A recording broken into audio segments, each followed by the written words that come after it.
Cruising through the smallest gaps, taking on every kind of difficulty, trying to find enough to feed themselves, the women and the children.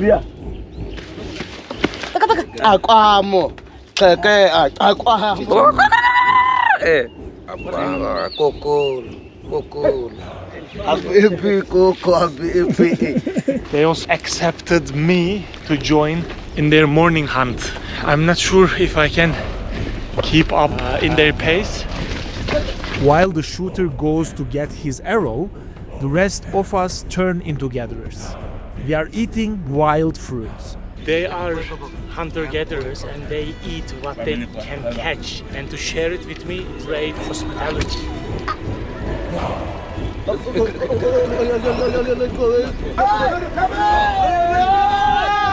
Don't speak the same language, but we can communicate. Maybe I can join the tribe. I spent a full day with them, saw how they live, what their days look like. And in the evening, I pitched my tent right in the middle of their camp and spent the night with the tribe. Now, it is 5:30 in the morning. I am up and getting ready. I'm heading over to the group we will be hunting with to let them know I am ready for the first real test of being Hadzabe.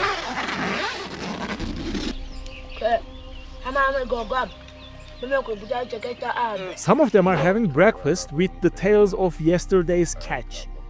Others are by the fire, warming up, checking their bows and arrows. With this group, today we are most likely going hunting for their favorite animal, which is baboon. There is also a big dog pack here. I almost never see this many. Around 30 of them have shown up this morning. They will probably help us hunt and at the same time try to feed themselves a little along the way.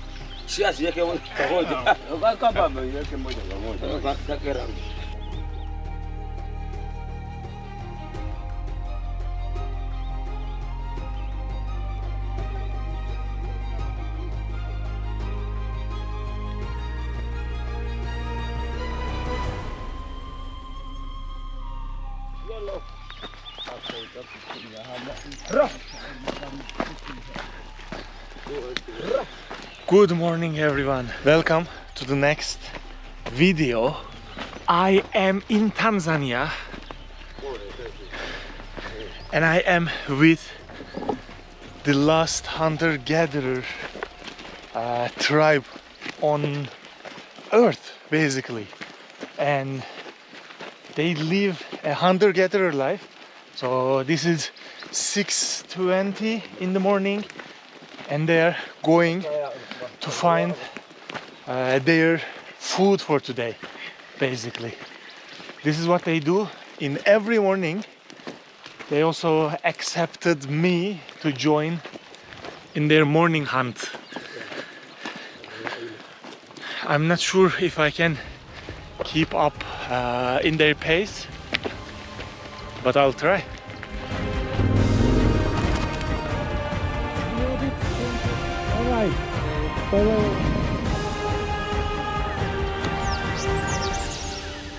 Because they live as hunter-gatherers, they have to live in a place that's untouched by people, full of game. And modern life has slowly pushed them, year by year, deeper into the mountains. Up here in this region, there is another tribe, the Datoga, who lived a settled life and raised livestock.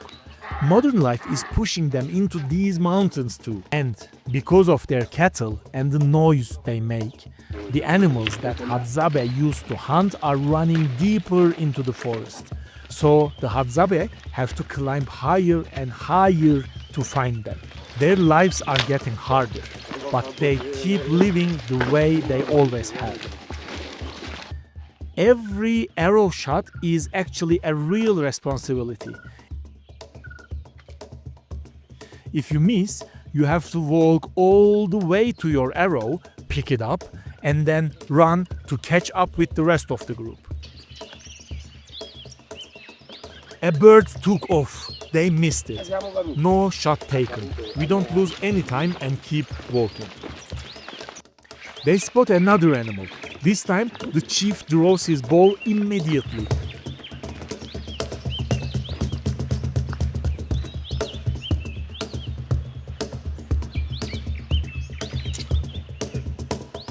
Takes the shot and miss again. We keep walking. Another shot. And another miss. While the shooter goes to get his arrow, the rest of us turn into gatherers. We are eating wild fruits.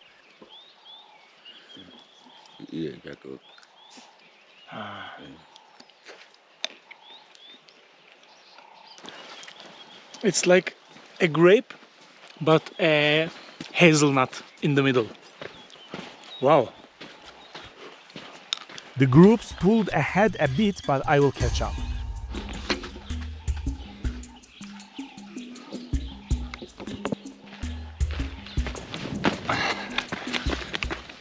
I am a village kid. We jump down from places like this, no problem.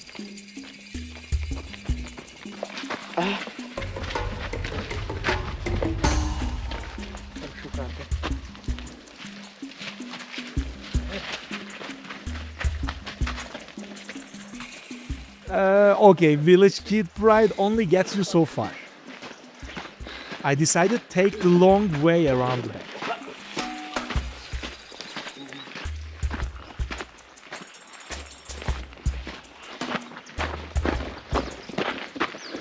Quick note, if you ever see the dogs running or Hadzabe running, that means something important is happening.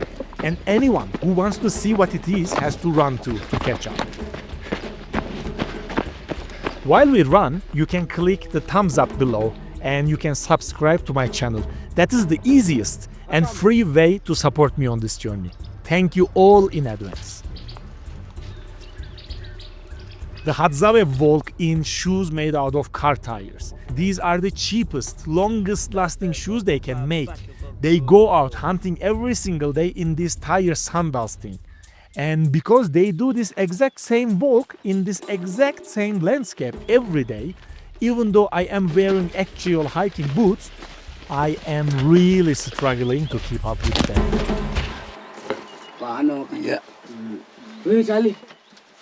And after some time, it started pouring. We ducked into a small hut nearby. The owner of the hut belongs to Datoga tribe and he's cooking.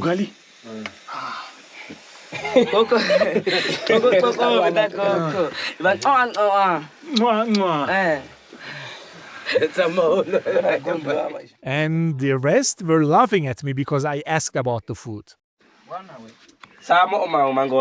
The only water around is this muddy water.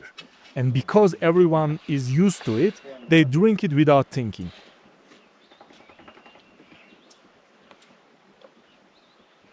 The chief, Sokoro, uses the brake to check the straightness and the calibration of his arrow, making sure he doesn't miss the next ones. The rain stops, we are heading out again.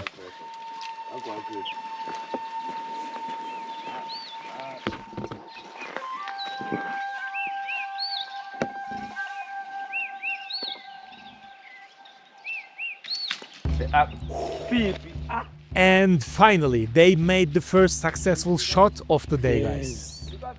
He brought down a doe right in front of me. The first thing they hit today was this doe. He fired from 20 meters and dropped it just like that. There were two pigeon-sized birds, and he hit the one, and he collected.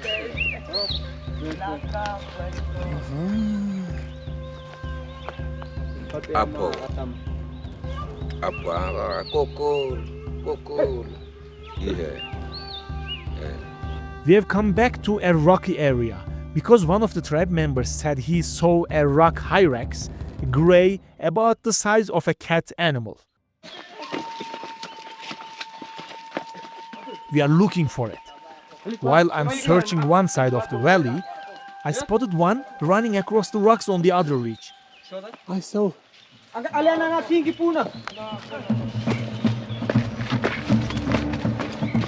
told them right away, and they ran over with the dogs and started searching. Once they know an animal is somewhere, they don't let it go. They know this might be their only chance to eat today.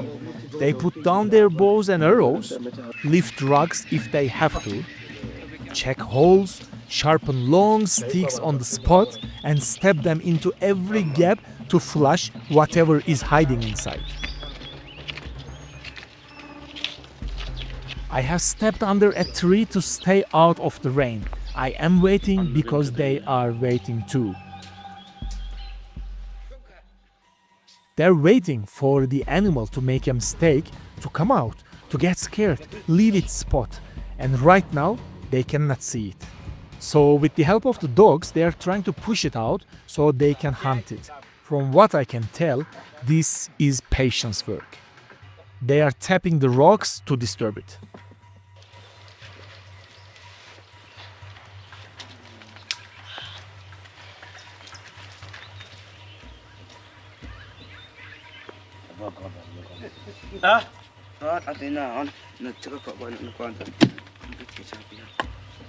After 40 minutes of searching, they gave up. They realized today's hunt is not going to be very productive because of the rain. So we all dive back into wild fruit again.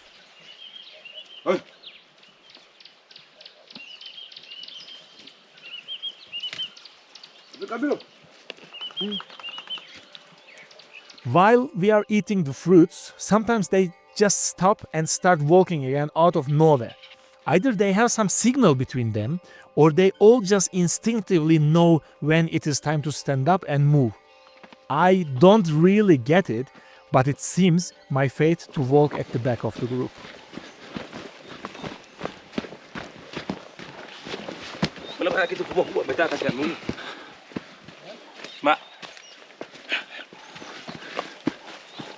The bird hunter at the very front took down a big bird.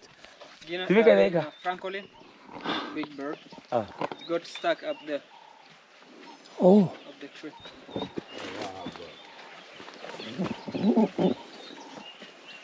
Do you see that? oh here. Come this way. Come this side. Over there. Look at the big thing. It's moving. Yeah, Oh. he hit and it got stuck. Yeah, because it's a thorn tree. So. Oh no, the arrow is inside the bird. See the arrow? Oh, And above.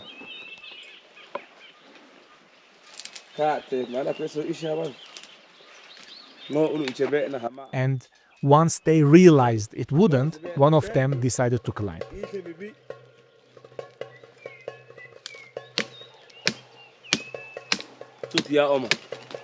Vena kwenda chelewa hakako. Ila lakini ayamo sai che. Sasa ndio tukoma. Takwe ivete tena wewe. Solo kwa tibia maisha. Che ka aman akaishi. Ukinanua kidogo na mngata. Kama. Wewe. Tulizana. Wala okay.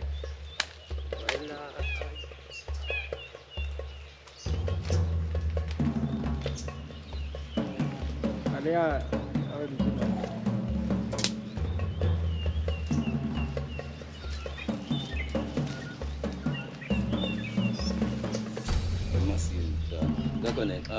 Natakwe la.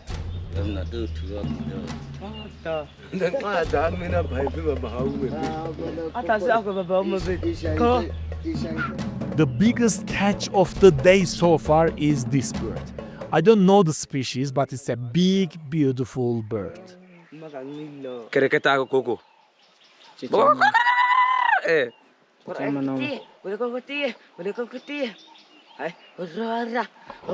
Hola. Ikaw hola. Tumaka. Kasi uno ano. Nana ma. Ma sebsien. Ikaw ba ko. Okay. Ayak. Kali kita sila ba kaya bis. Ano om? Ako, The way they kill the birds they catch is by biting through the skull to break it.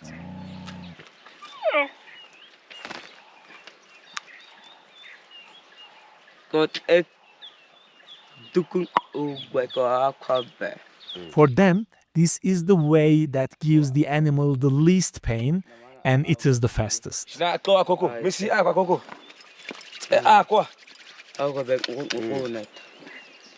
Sasa at oko elacha. Koala.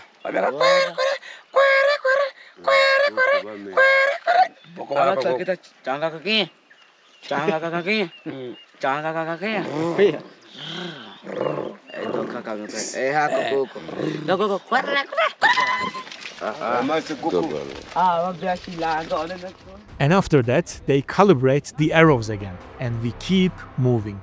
When they see an animal, there is always a risk. The arrow could break, get lost, get stuck in a tree.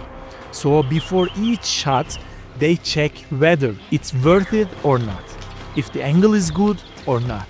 And if the angle is not good, they don't take the shot. I have fallen way behind, by the way, wondering if I should just rejoin them up front. Today, because of the rain, we ran into few animals. So they're walking through the toughest terrain, squeezing through the smallest gaps, taking on every kind of difficulty, trying to find enough to feed themselves, the women and the children.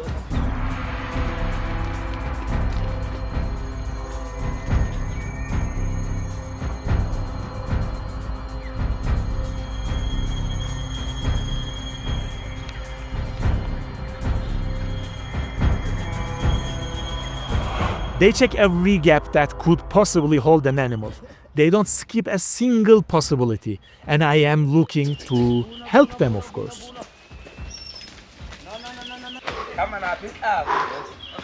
I'm also doing my part in the herd as a watcher.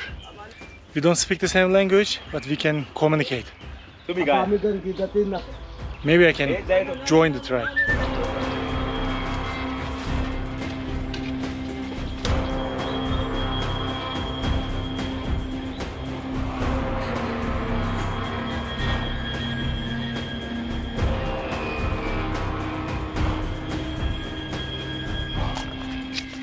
This is an arrow wood.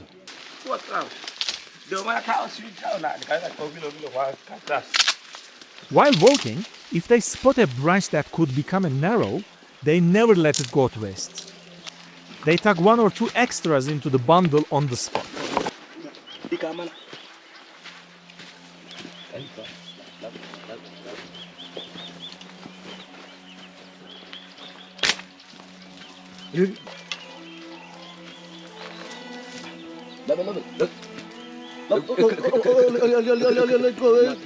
Oh, come on, chicken.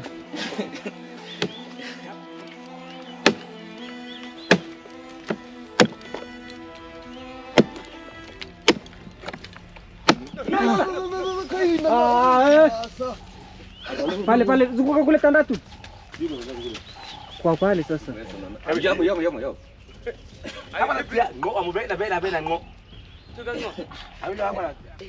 Kuna tano chingina.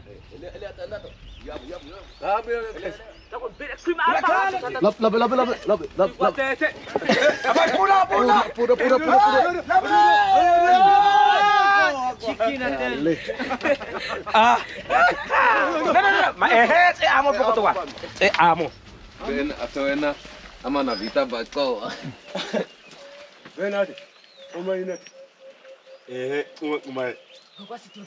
Bena ya guna nyoko.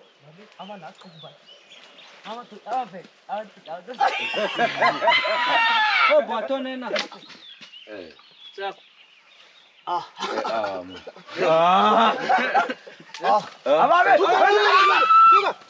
Tuka. Na ina. Tuka. Akuya. Na ina. Sipen bam kon. Bam tu chikon. Apa amo? Tuka mo tuka. Tuka. Mama teh dai.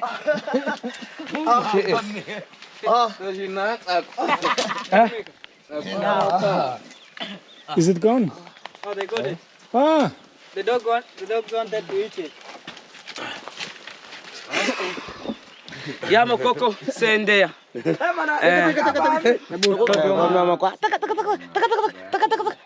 Akwamo.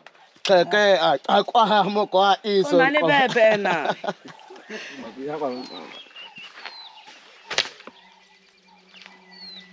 Got it. We got babies.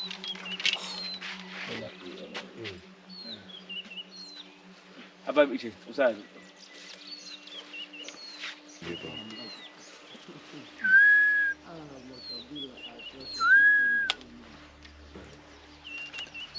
He saw the bird, but he shot it.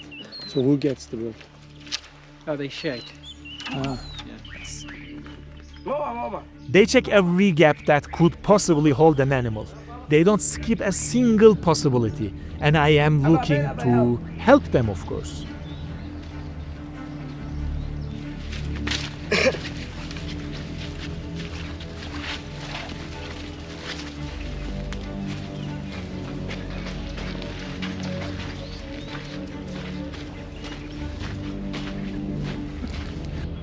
Aboko.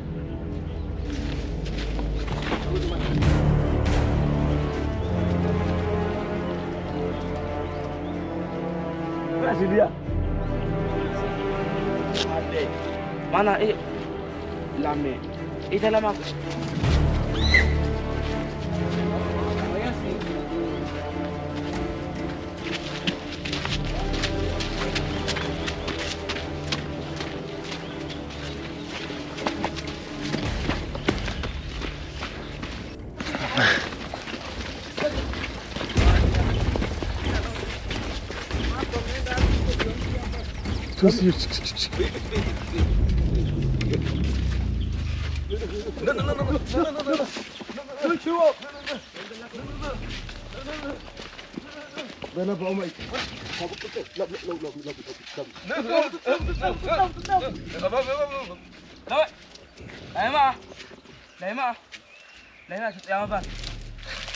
Acha.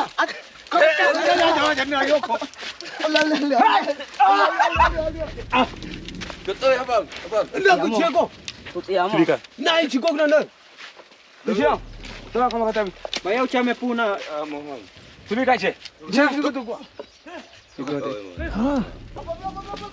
Nek pura. Pak si pura hit ni. And thanks to my help too, we managed to hunt some squirrels. Abang pura. Memang tengok. Lemak. Kami tu sampai tu siang orang. Amo. Tuka. Chin ngomat. Yes, I heard it. Tuka. Abang pura. Abang ai koma. Tuma ya. Uco. Naik ina pura. Asita oh. Ada siaya bam. Sana ko. Okay. Ada kobo na kwa ile anapita tu na kobo. Sende Goku. Wase. Tutu te ama wase. Wase. Abibi koko abibi.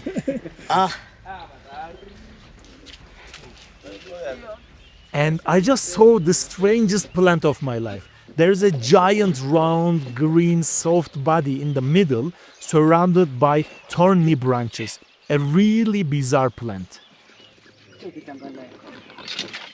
And because they know lots of animals could be hiding inside, they check every side of it. Our path crossed with another tribe. These are people who live in the same area, but who have moved into a settled life. They are actually one step ahead of Hadzabe in the historical sense, because they have gone settled, but they don't farm, for example. They only raise livestock, and they live a settled life inside this forest. The name of this tribe is Mangati. Mangati. The presence of this tribe is exactly what makes the animals the Hadzabe could hunt run deeper into the forest, and their lives get harder day by day. They only live in Africa, in the entire world. And right now, there are fewer than 1,300 of them. I really hope the unique Hadzabe culture, this group of people, gets to keep living the way they want without being forced to modernize. We didn't see a lot of animals today because of the rainy conditions. We also needed to get cover for a few times. So it was only a few birds and squirrels. And the leader said we are going back. So we are going to our semi-settlement.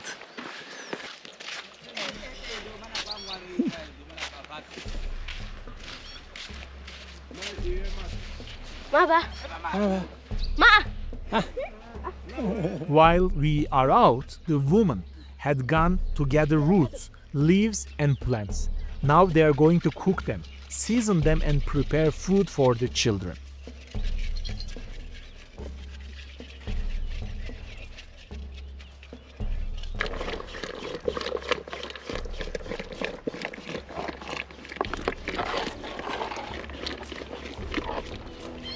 The moment we get back, without losing a second, they lit a fire.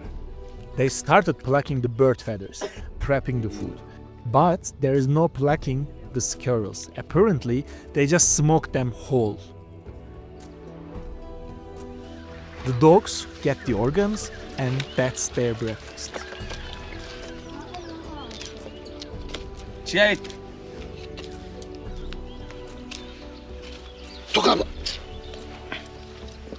The Hadzabe spent their entire lives inside the nature. Food, shelter, medicine, everything they need comes from the nature. So they know exactly how valuable nature is, and they don't waste a single thing. And that's probably why they started eating from the squirrels' feet first. On the hunting and gathering walks they do out there, they only take what they need from nature, never more. Because their entire lives depend on nature. They have an incredible respect for it. The simple belief system they have built among themselves is also based on nature and the elements within it.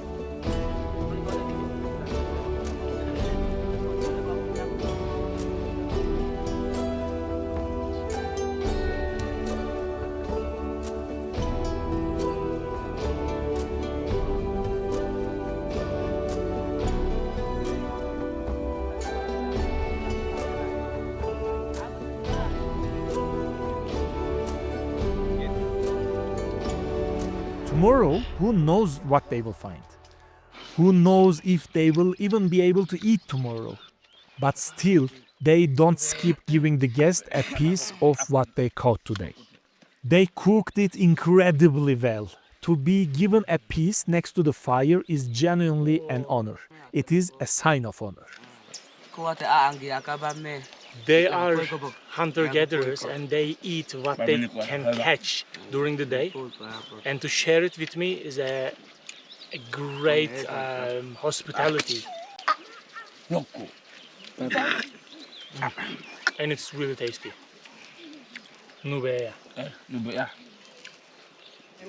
Now the second turn of the day, second part of the day is going to start.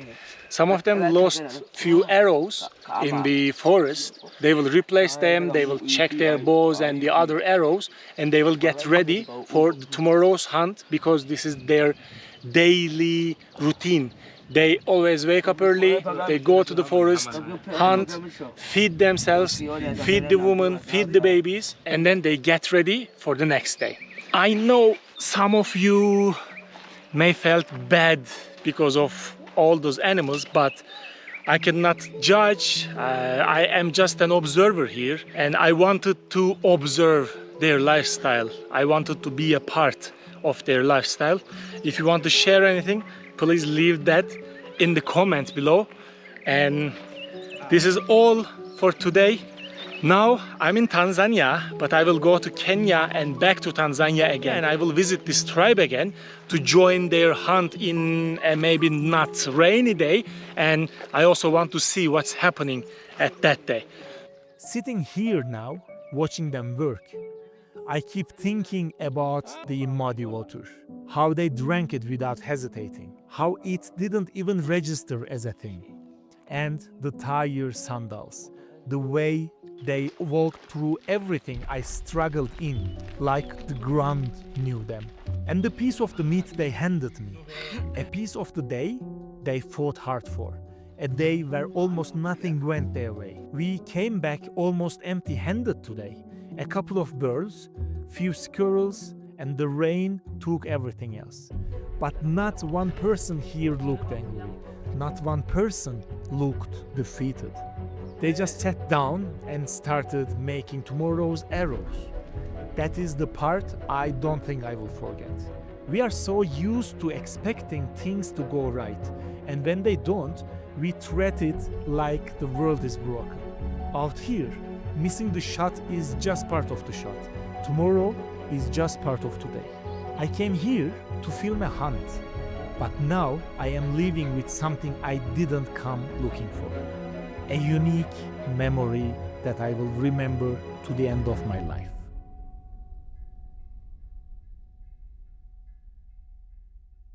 Thank you so much for watching the video all the way through. Don't forget to subscribe down here so you don't miss the upcoming episodes from Africa. I will be uploading 2 new episodes every week. And now you can click here for the next video, or you can check out this playlist to keep exploring more African adventures.